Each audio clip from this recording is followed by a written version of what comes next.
half man, half horse, beings caught between the wild and the wise. In every tale from Greek mythology, centaurs emerge not just as mythological creatures, but as mirrors of ourselves. They gallop through ancient forests and painted vases, symbols of chaos and intuition, yet capable of reflection and reason. The centaur's mythology invites us to question what it means to be human. Are we creatures of instinct or guardians of intellect? The answer, as you'll see, might be both. Imagine meeting one of them under a moonlit sky, their hooves sinking into the soil, their eyes filled with both fury and philosophy. It's not just a fantasy scene, it's a metaphor for our daily battles between emotion and logic. Think about moments when you've wanted to shout yet stayed silent. That's your inner Centauromachy, a war of instincts and restraint. And that's exactly why these half-man, half-horse beings have haunted human imagination for millennia. But here's where things get interesting. Not all Greek mythology centaurs were wild beasts. Some, like Chiron the centaur, taught heroes and healed gods. Others, like Nessus the centaur, betrayed and destroyed. That duality, wisdom and chaos living under the same skin, is what gives their legend its eternal pulse. The Greek myths explained through centaurs aren't just about monsters, they're lessons about balance, about the wildness within every civilized soul. And as we step deeper into the forest of centaurs mythology, one truth becomes clear. These creatures are more than old stories. They are the embodiment of human tension between what we want and what we know we should be. Perhaps understanding them means understanding ourselves. But before we dive into their origins, let us pause and ask, why are humans so endlessly fascinated by beings that are neither one thing nor another? Every time a centaur appears in Greek mythology, it reminds us of something profoundly human, the struggle between the thinking mind and the untamed heart. Picture it, the upper body of a man, symbol of culture, reason and speech, the lower body of a horse roaring with instinct, energy and desire. Together they form one of the most striking mythological creatures ever imagined, a perfect metaphor for our internal duality. This isn't just centaurs mythology, it's a reflection of every decision we make between control and impulse. When we think of the half-man, half-horse figure, we're really thinking of ourselves. That is why even modern heroes like the Hulk or Wolverine carry the same conflict, logic battling rage. You could say every gym session, every argument you hold back in traffic, every time you choose empathy over pride, is your personal Centauromachy. And when you win that battle, even for a moment, you embody a little of Chiron the centaur, the symbol of balance, instead of Nessus the centaur, who let his passions destroy him. There's wisdom hidden in the anatomy of these creatures. The human half points to what we can create: art, justice, connection. The horse half pushes us to act, to move, to live fully. Neglect one, and the other suffers. The centaur teaches that progress comes not from denial, but from integration. So the next time you feel torn between what you should do and what you crave, remember, the Greek myths explained through these beings whisper that both instincts and ideals have a place in the saddle. And perhaps that is why humans have always been obsessed with hybrids. They show us that our contradictions are not flaws, but frontiers. The Greek mythology centaurs don't ask us to choose between reason and instinct. They ask us to ride with both. But how did these fascinating beings come into existence? The answer, like everything in myth, begins with two very different origin stories, one born from lust and one from love. Every legend has a birthplace, and the centaur's mythology begins with two tales as different as night and dawn. In the first, a king named Ixion falls in love with Hera, the queen of the gods. Zeus, never one to miss a dramatic lesson, tricks him with a cloud shaped like her. The king, blinded by desire, embraces the illusion, and from that union the wild Greek mythology centaurs are born, creatures of impulse, born from lust and deception. They remind us of what happens when we chase shadows, when we act before we see clearly. How many of our mistakes too come from clouds we mistake for truth? The second story sings a gentler tune. Kronos, fleeing shame, takes the form of a stallion and unites with the nymph Philyra, who becomes a mare. From their union comes Chiron the centaur, the wisest of all mythological creatures. Unlike his feral brothers, Chiron is born not from illusion, but from divine purpose. He studies medicine, prophecy, and ethics. the best of the human mind joined with the strength of the beast. His story is the promise that even from strange beginnings, greatness can emerge. It's a reminder that our origins don't define us, our choices do. Across the ancient world, other hybrid beings galloped through myth. In Mesopotamia, the Lamassu, part man, part lion, part eagle, guarded temples. In India, the Kinnaras danced between heaven and earth, blending beauty and mystery. These echoes show that half-man, half-horse beings were not just Greek fantasies, but universal symbols of the line between instinct and divinity. The Greek myths explained through these parallels show how humanity has always tried to paint its inner conflict across the stars. Two stories, two destinies, one born of lust, one born of wisdom. And within that contrast lies the secret to every human heart, the pull between chaos and consciousness. Yet for all their divine origins, the Centaurs were not peaceful. In fact, their most famous tale would erupt in blood and wine, turning a wedding feast into a battlefield. But before we reach the clash, let's see how that wildness took shape. Picture the scene: a wedding filled with music, laughter, and overflowing wine cups. Pirithous, the king of the Lapiths, invites his cousins, the Greek mythology Centaurs, to celebrate his marriage to Hippodamia. At first, harmony reigns. But as the wine flows, so does the madness. The half-man, half-horse guests, overcome by instinct, lose control and attempt to seize the bride and other women. In that instant, the joyous union turns into chaos.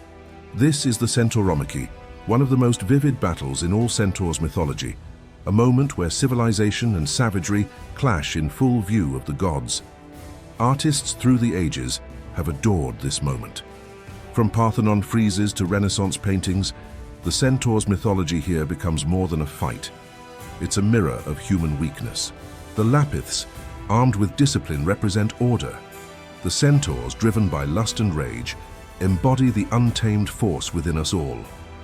Every time you've been tempted to lash out or say something you later regret, that is your inner Centauromachy.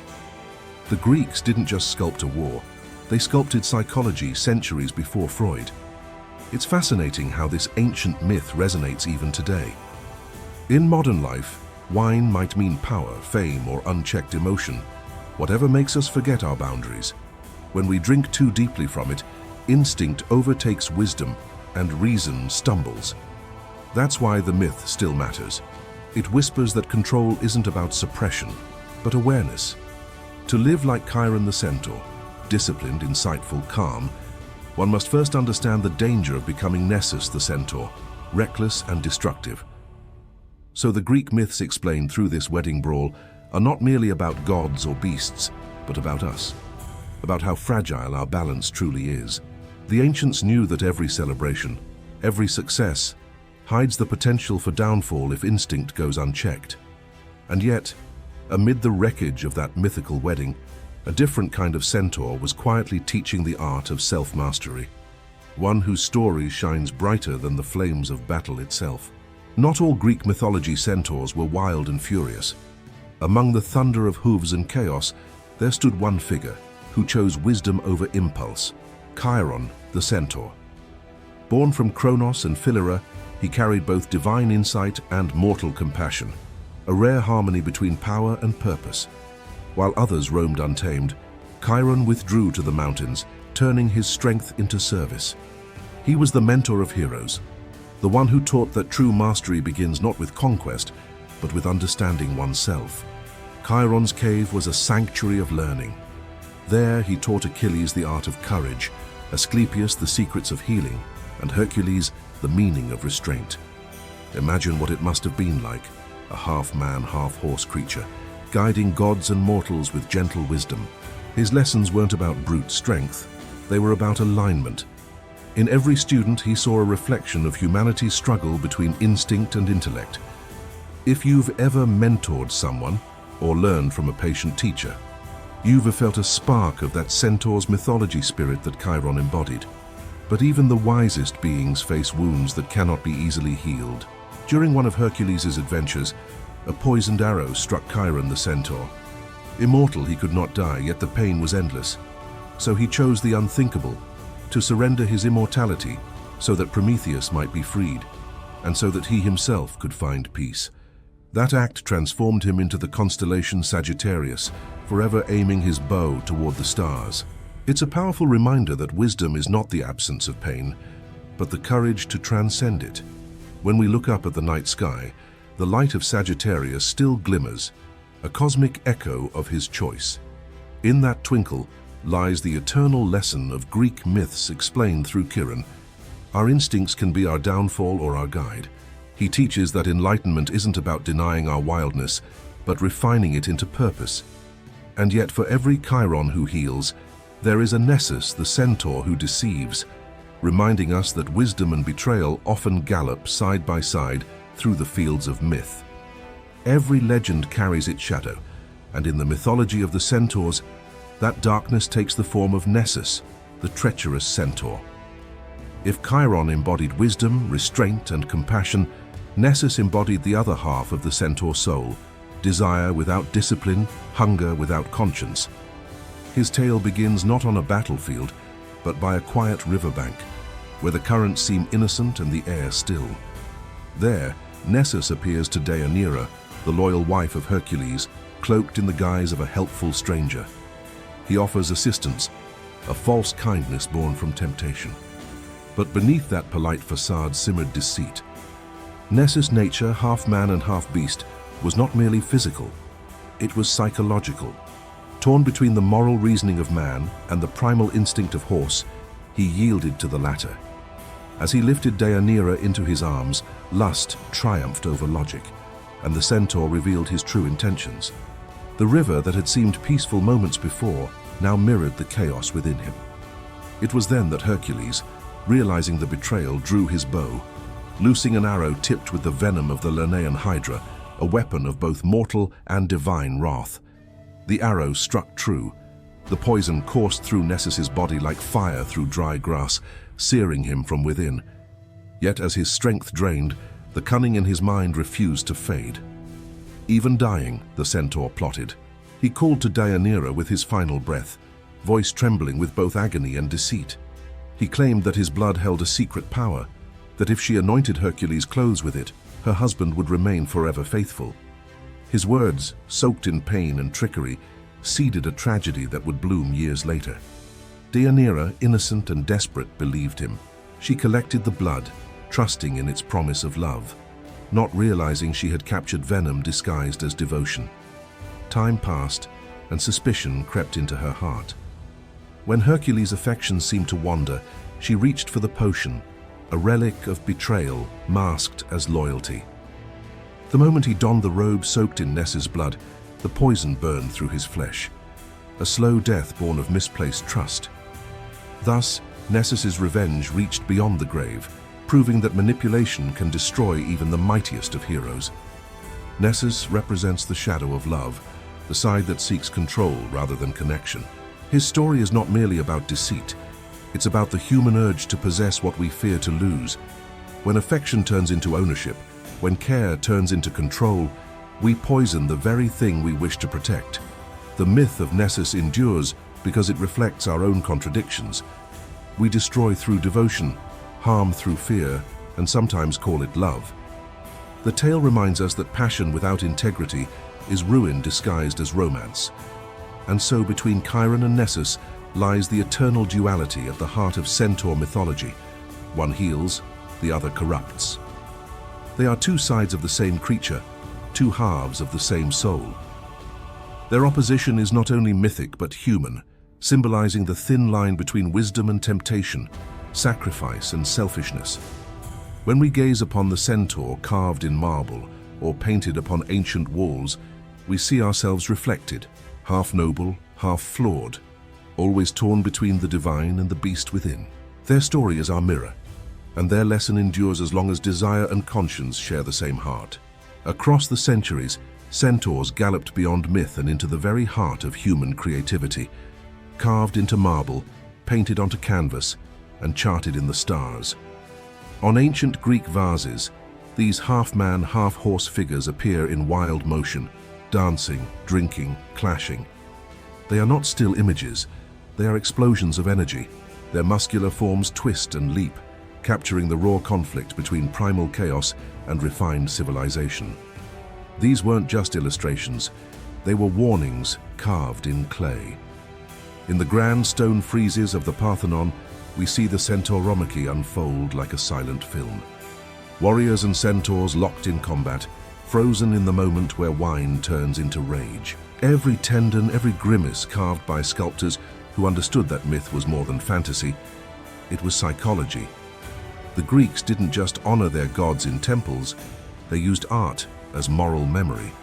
In each blow exchanged between Lapith and Centaur, we glimpse the eternal battle between instinct and order. When the Renaissance bloomed, it revived more than science and literature. It also brought the centaur back to life. But now, artists turned their eyes to Chiron, the wise healer and teacher. Painters like Rubens and Piero di Cosimo depicted him not as savage, but as serene, a mentor guiding fledgling heroes toward destiny. His hands held scrolls, not weapons. His eyes filled with ancient knowing. These portraits weren't mere decoration. They whispered moral instruction through mythic brushstrokes. Chiron's influence didn't end with paintings and sculpture. It soared upward into the stars themselves. In astrology, Sagittarius, the archer centaur, is a sign of truth-seeking, wisdom, and exploration. Those born under it are said to carry the fire of curiosity, the urge to roam, to learn, to rise. It's a celestial echo of Chiron's own role. Not just a warrior, but a guide through life's labyrinth. And even in astronomy, the myth rides on. Alpha Centauri, named in their honor, remains one of the brightest beacons in the night sky. There's something profoundly human in that symbol, a creature split between body and soul, galloping between worlds. To scientists, centaurs represent ambition and distance, a symbol that once belonged to storytellers, now guiding space exploration. To artists, they are visual metaphors for duality. And to dreamers, they remain a reminder that mythology isn't just about the past. It's about the aspiration to unite what is wild with what is wise, and to aim higher, always. So whether you find them battling in friezes, mentoring in oil paintings, or tracing arcs across constellations, centaurs remain one of humanity's most enduring myths. They are not just relics of ancient Greece. They are living questions carved in stone and cast in stars. What happens when intellect loses control? What happens when instinct is guided? The centaur answers both, not with words, but with posture, motion, and legend. Their myth is our mirror, their art our reminder. We are always aiming at something, within and beyond. The mythology of centaurs didn't end at the borders of ancient Greece. It traveled, not on horseback, but through imagination, stories, and symbols that echoed across continents. In the Philippines, myth speaks of the Angitay, a beautiful female centaur, often shown with a unicorn horn shimmering from her brow. Her figure blends grace and mystery, connecting earthbound desire with ethereal vision. She is both enchantress and protector, a distinctly feminine mirror of the centaur's archetype. In ancient Mesopotamia, towering figures like the Lulu guarded temple thresholds. Part man, part lion, these hybrids were fierce, majestic, and divine, not predators but spiritual sentinels. Meanwhile, in the myths of India, Kinnaras filled the skies with celestial music, embodying the harmony between body and soul. Though none of these creatures are direct copies of the Greek centaurs, they share a beating heart. The hybrid, the boundary walker, the symbol of inner conflict turned into story. These myths were not imitations. They were universal truths given local shape. Each culture rendered the hybrid creature differently, but the message was always familiar.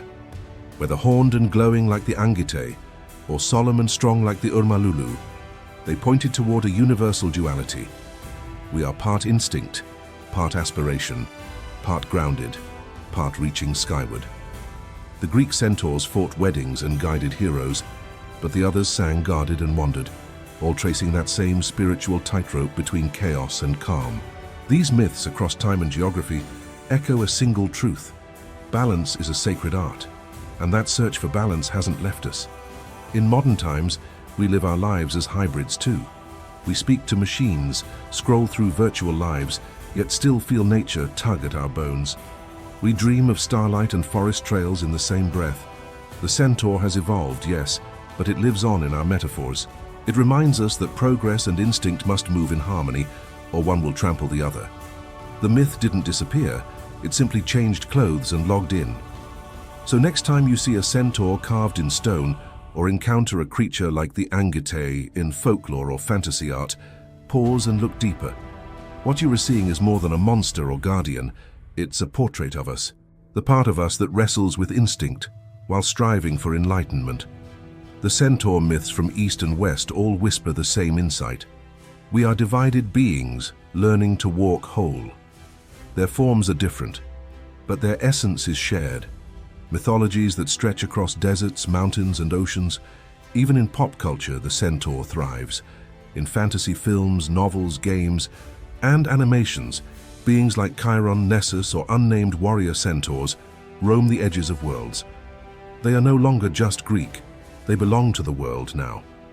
They remind us that mythology isn't bound by history books or borders.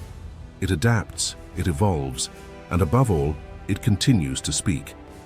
Whether sung in an Indian hymn, whispered in a Filipino folktale, or projected on a movie screen, the centaur still rides, carrying the stories that speak to our most human struggle.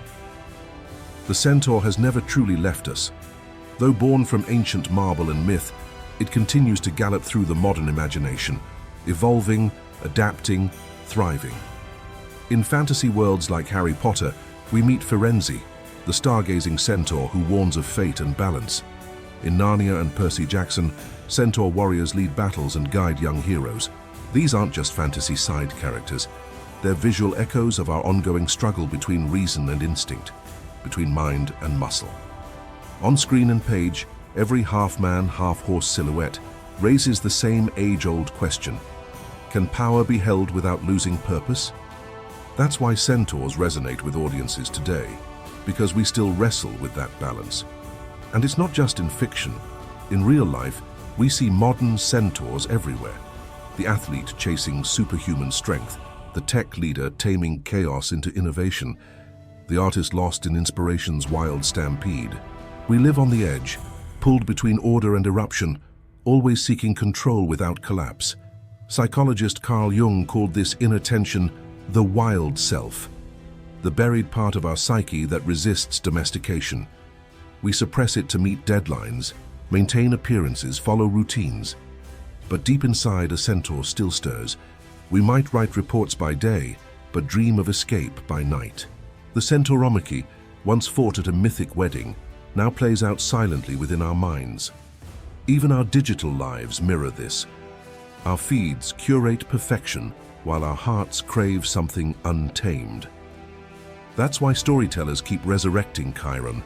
He's not just a centaur, he's a mentor, a wounded healer, a symbol of wisdom earned through pain. In psychology, the Chironic wound describes the very scar that becomes a teacher, the trauma that transforms into guidance. We see it in therapy, in coming-of-age tales, even in superhero arcs. The mentor who walks with a limp, yet lights the way. In contrast, Nessus still lurks, the manipulator, the obsessor, the dark side of unchecked desire. Modern mythology hasn't died, it's just changed mediums. We've swapped temple steps for movie theaters, scrolls for streaming, but the emotional truth remains the same. Myths help us decode ourselves, to see the patterns we live by, the choices we keep repeating. Centaurs in popular culture don't just entertain, they warn and remind. They say, embrace your strength but stay wise. The wild inside you is sacred, unless you let it reign without guidance. And so the centaur remains one of our most enduring symbols, even in an age of code and algorithms. Whether roaring in battle or whispering in therapy, whether drawn in books or rendered in CGI, this creature speaks to our divided nature. It tells us we are never just one thing. We are teachers and beasts, warriors and wanderers, and in learning to ride both halves of our soul, we move one step closer to what it really means to be whole and to be human. The centaur's mythology leaves us with a truth as timeless as the stars that bear its mark. These mythological creatures, half man, half horse, are not relics of a forgotten faith. They are mirrors of our own condition. Each gallop through myth echoes our daily choices: when to act, when to think, when to listen. They teach that our power lies not in rejecting our wild nature, but in mastering it with awareness and grace. Like Chiron the Centaur, we are called to turn instinct into wisdom, to transform wounds into teachings. In every heartbeat, there is a Centauromachy, a quiet war between our higher ideals and our primal urges. To live wisely is not to silence the beast within, but to understand it. The Greeks knew this when they carved their heroes alongside Greek mythology centaurs on temple walls. Those sculptures weren't warnings, they were invitations to know ourselves completely. Imagine if we lived each day like Chiron taught his heroes, with discipline, compassion, and curiosity. We would walk straighter, speak truer, and aim higher. And yet, the shadow of Nessus the Centaur still lingers, the reminder that desire, when left unbridled, can undo even the strongest hearts. But even his story carries a strange wisdom. Every fall, every mistake, can become our teacher if we dare to face it honestly. The Greek myths explained through both Chiron and Nessus whisper that humanity is not meant to be perfect, it's meant to be evolving. The balance between our wildness and our wisdom is the very essence of growth. So when you look at the night sky and spot Sagittarius, the archer aiming his bow beyond the horizon, remember what the Greek mythology centaurs truly stand for. They are not monsters or mentors alone. They are both, and so are we. To be human is to be divided, yet capable of harmony. Half wild, half wise, and fully searching. And that search, that eternal ride toward understanding ourselves, is the real myth that never ends.